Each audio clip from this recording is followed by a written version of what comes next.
Hi everyone, मैं हूँ आसिया पठान, आपकी ज़िंदगी बदलने वाली कोच। और आज का हमारा टॉपिक है why is English easy. English easy क्यों है। आपने मेरा वो वीडियो ज़रूर देखा होगा जिसमें मैंने आपको इंग्लिश के फियर के बारे में बताया था।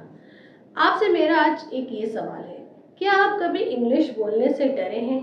क्या आपको लगा है कि मुझसे नहीं होगा? तो ये वीडियो आपके लिए एक नई शुरुआत है। मैं हूं आसिया, जिंदगी बदलने वाली कोच, और मैं आपको गारंटी देती हूँ आप इंग्लिश बोल सकते हो और आप इंग्लिश बोलोगे और सारी दुनिया आप पे प्राउड फील करेगी। आप अगर आज ये वीडियो देख रहे हो तो इसका मतलब है कि आपने मेरा कोर्स एनरोल कर दिया है। तो मैं आपको फर्स्ट ऑफ ऑल कॉन्ग्रेचुलेशंस करूंगी और चलते हैं हमारे वीडियो की तरफ आगे, जहाँ पे हम देखेंगे कि इंग्लिश दूसरे लैंग्वेज से क्यों ईजी है।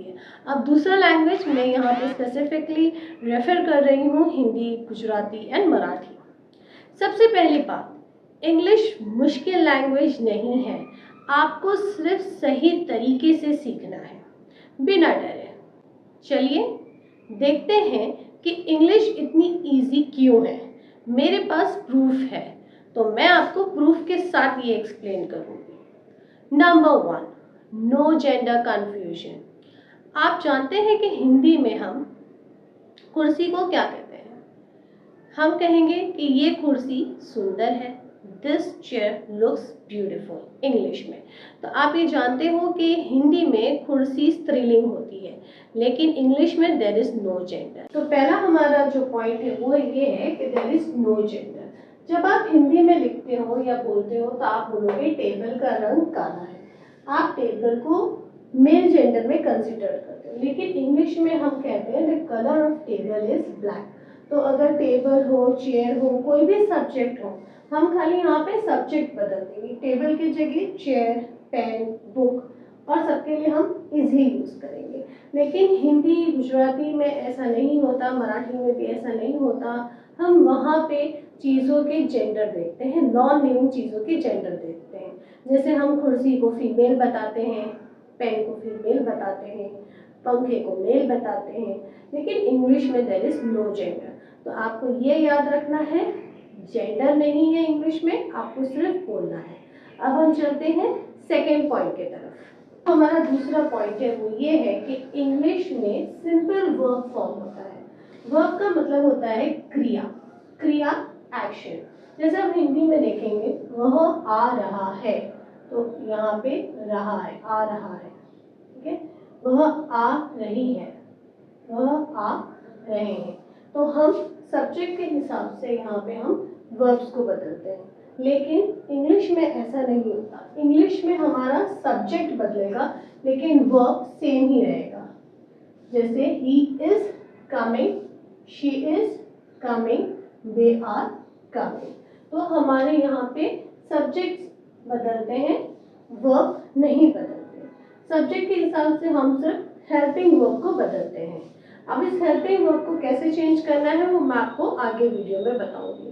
तो आपको याद रखना है, यहाँ पे वर्ब नहीं चेंज होंगे, यहाँ पे सिर्फ सब्जेक्ट चेंज होगा। तो ये आपके लिए काफी इजी हो जाता है। अब चलते हैं तीसरे पॉइंट की तरफ। हमारा तीसरा पॉइंट है you are already using English. जी हाँ, सही सुन रहे हो आप ऑलरेडी इंग्लिश यूज कर रहे हो, लेकिन फर्क इतना है कि आप उन वर्ड्स को पहचान नहीं पा रहे हो। चलिए मुझे बताइए कि आप मोबाइल फोन को हिंदी में या गुजराती में क्या कहते हैं? आप कंप्यूटर को हिंदी में क्या कहते हैं? आप पेन को हिंदी में क्या कहते हैं? चार्जर को, नंबर को। तो ऐसे बहुत से वर्ड्स हैं जो आप ऑलरेडी इंग्लिश के ही यूज कर रहे हैं। That means you are already using 500 to 700 words in your daily conversation, but you are not able to recognize it. आप उसे recognize नहीं कर पा रहे हो। तो हम आगे ये एक्टिविटी भी करेंगे जिसमें हम लिस्ट बनाएंगे उन इंग्लिश वर्ड्स की जो आप ऑलरेडी यूज कर रहे हो। चलिए भी बढ़ते हैं हमारे फोर्थ पॉइंट की तरफ, जो इंग्लिश को आसान साबित करता है, और वो है फिक्स्ड सेंटेंस स्ट्रक्चर। जो इंग्लिश के सेंटेंस स्ट्रक्चर है वो फिक्स्ड है। कैसा है? फॉर्मूला याद कर लीजिए, सब्जेक्ट, वर्ब एंड ऑब्जेक्ट। अब सब्जेक्ट क्या हो सकता है, चलिए खुद से शुरुआत करते हैं। आई हमारा सब्जेक्ट है। आई वर्ब क्या है, हमारा क्रिया क्या है, मैं क्या कर रही हूँ। आई टीच, ये मेरी क्रिया है। क्या टीच कर रही हूँ, आई टीच इंग्लिश, ये मेरा ऑब्जेक्ट है। दूसरा एग्जाम्पल देखते हैं। अभी आपको मैं सब्जेक्ट बना देती हूँ। यू, आप क्या कर रहे हो, यू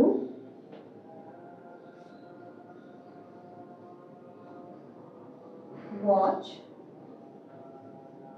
वीडियोस, आप वीडियोस देख रहे हो, राइट। ये था फर्स्ट एंड सेकेंड पर्सन। अब हम बढ़ते हैं थर्ड पर्सन की तरफ, हम तीसरे इंसान की तरफ बढ़ते हैं। सब्जेक्ट हो जाएगा ही यानी कोई लड़का है। He plays cricket, right, boys are famous for playing cricket. He plays cricket. अभी यहाँ पे हमें गौर करना है कि जब भी सिंगुलर रहेगा तब यहाँ पे एस आ जाएगा।